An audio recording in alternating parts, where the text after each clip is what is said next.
Hai, apa kabar? Pada kesempatan kali ini kita akan belajar tentang perkalian dan pembagian pada bilangan bulat. Sebenarnya sama, hanya saja pada perkalian dan pembagian bilangan bulat ini kita harus memperhatikan tandanya ya, apakah bilangan itu positif atau negatif, karena nanti hasilnya akan berbeda ya.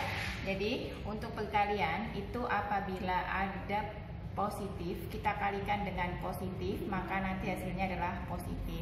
Kemudian negatif, kalikan negatif, hasilnya adalah positif. Negatif dikalikan dengan positif, itu hasilnya negatif. Dan positif kalikan negatif, hasilnya negatif. Jadi tanda ini yang perlu kita perhatikan ketika kita mengalihkan bilangan bulat. Nah, selebihnya adalah sama dengan perkalian biasa. Misalkan ada 3 dikali 5 ya. Kemudian negatif 3 kita kalikan negatif 5, negatif 3 kalikan 5, dan 3 kali negatif 5. Nah, 3 kali 5 itu artinya adalah positif kalikan positif ya, keduanya adalah positif, maka hasilnya adalah positif ya, 3 dikali 5 berarti 15. Nah, ini yang perlu kita perhatikan tandanya ya. Kemudian ada negatif 3 kita kalikan dengan negatif 5, itu artinya kan tanda negatif kita kalikan dengan tanda positif negatif ya, berarti hasilnya adalah positif, berarti tetap sama 15.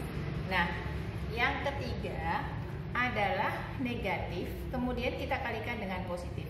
Negatif 3 kita kalikan dengan 5, berarti aturan yang ketiga ya, negatif kalikan positif, ketemunya adalah negatif.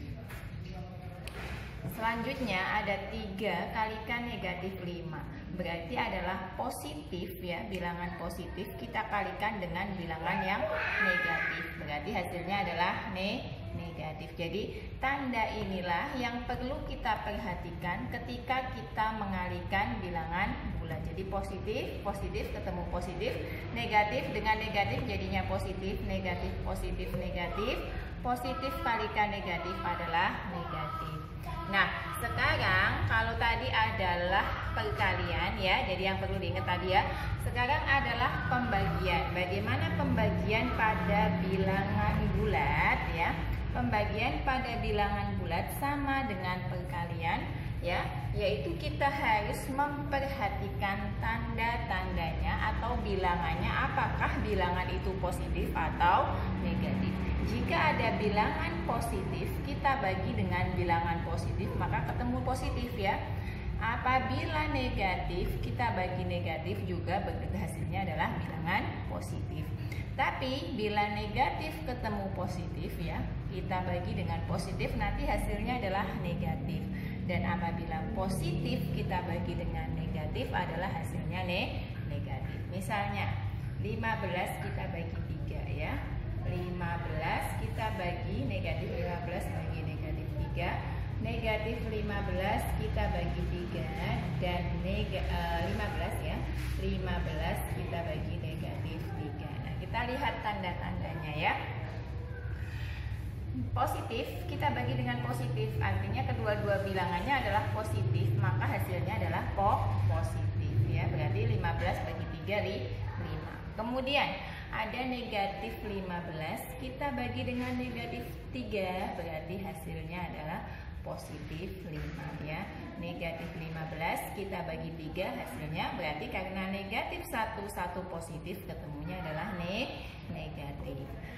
15 kita bagi dengan negatif 3, positif kita bagi dengan negatif, ketemunya adalah negatif. Jadi itu tadi adalah bagaimana cara kita membagi bilangan bulat. Jadi kita harus ingat apakah bilangannya positif atau bilangannya negatif, karena akan mempengaruhi hasil, apakah hasilnya itu nanti bilangan positif atau bilangan negatif. Nah, itu tadi adalah pembagian. Sekarang kita tambah sedikit ya dengan sifat-sifat operasi hitung pada bilangan bulat.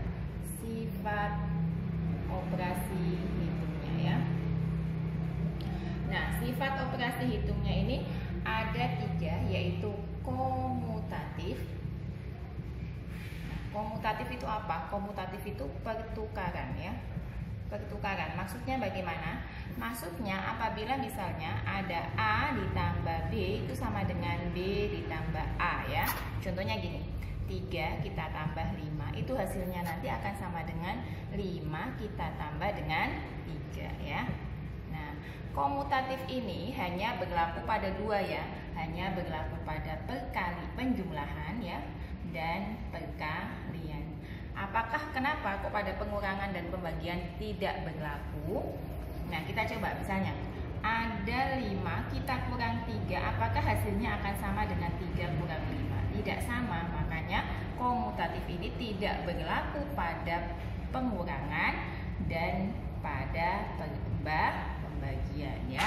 Jadi hanya berlaku pada penjumlahan dan perkalian. 5 kali 3 nanti hasilnya sama dengan 5, 3 dikalikan 5. Nah, karena hasilnya sama makanya boleh dibolak-balik, boleh ditukar ya. Kemudian ada komutatif ya, ada juga asosiatif. Asosiatif itu adalah pengelompokan. Pengelompokan maksudnya gimana? Dikelompokkan A tambah B tambah C sama dengan ini ya, dalam kurung bisa kita tulis A ditambah B ditambah C ya. Jadi A tambah B tambah A dalam kurung A tambah B tambah C itu sama dengan A ditambah B tambah C ya. Ini juga berlaku hanya pada penjumlahan dan perkalian. Kita coba contohnya misalnya gini, saya punya 1 tambah 2 dalam kurung tambah 3. Hasilnya akan sama dengan 1 ditambah 2 tambah 3 dalam kurung. 1 tambah 2, karena dalam kurung kan dikerjakan dulu ya. 3 ditambah 3, 1 ditambah berapa? 5. Hasilnya sama dengan 6. Nah, itu namanya sifat asosiatif. Yang ketiga ada namanya sifat distributif. Nah, ini distributif. Distributif itu apa? Distributif itu penyebaran ya. Contohnya gini. Penyebaran ini ada 2, ada perkalian dengan penjumlahan, ada perkalian dengan pengurangan ya. Contoh yang penjumlahan aja. Misalnya 3 kali 4 ditambah 5. Maka kalau kita ubah ke sifat distributif itu nanti bisa kita tuliskan 3 kalikan 4 ditambah, nah pertamanya ke sini ya. Nih. Nah, keduanya ke sini. 3 dikali 5. 3 dikali 4 itu berapa? 12 ditambah 3 kali 5 15. Berarti sama dengan berapa? 27. Nah, ini adalah sifat distributif atau penyebaran. Ya, kalau pengurangan sama caranya ya, tinggal ini diganti dengan pengurangan. Nah, demikianlah apa yang dapat saya sampaikan tentang perkalian dan pembagian bilangan bulat serta sifat-sifat operasi hitungnya. Semoga dapat dipahami dan sampai jumpa di video selanjutnya. Terima kasih.